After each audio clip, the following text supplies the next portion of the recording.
wrote Happy with Adam Wheeler in Nashville, Tennessee. Right on Music Row. Because at the time, I had a lot of friends that were going through a divorce, and I had just as well. I wanted to write a song that wasn't sad. I wanted to get on the happy side of divorce.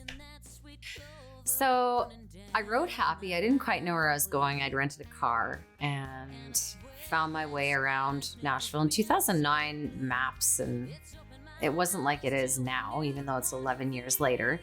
I had to basically follow a map and the directions from my producer as to how to get there. So literally I drive up and here I am, one street off of Music Row. When we wrote Happy, Adam and I really knew that I loved the song.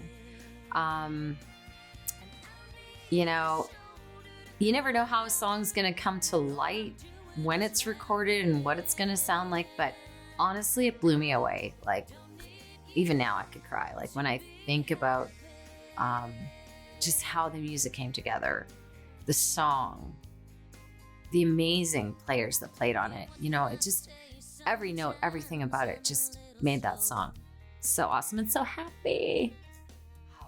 I heard Happy on the radio, I believe for the first time when I was in Dauphin, Manitoba. I was home for a trip, visiting family.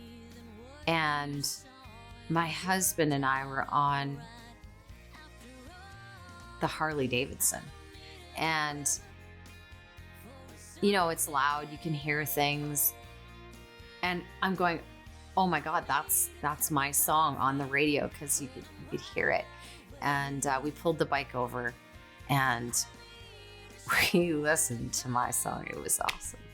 I think that for newcomers that are coming up and people who are just getting into the music industry right now, I'd say, you know, in terms of crafting songwriting, you have to keep doing it to get better, just like playing a guitar or playing a violin or a ukulele or the piano.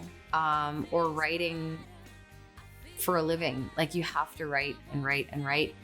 And don't be afraid to reach out to people who you think are just totally out of your league, because I felt that way and I've always felt that way. I still feel that way when I sit down with people, but you just have to put those negative thoughts aside and get what you want and go, I'm going to give my best right now and I'm going to write a great song. Well, this has been so much fun. The next song on my EP that I want to talk to you about would probably be the next release that I did.